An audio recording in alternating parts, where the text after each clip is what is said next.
In today's video tutorial, I'm gonna walk you through how to install Capcut on PC and laptop.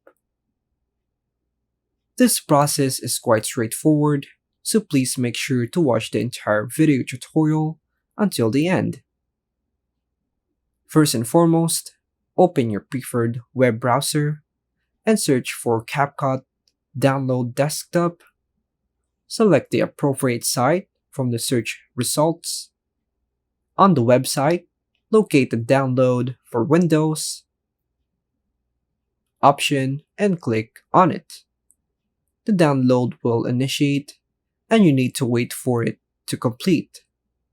Afterward, click on the download file, agree to the terms by toggling the Agree option, and then click on Start Now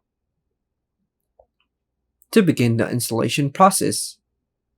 Once the installation is finished, click on Start Now again, and finally, click on Confirm to complete the process.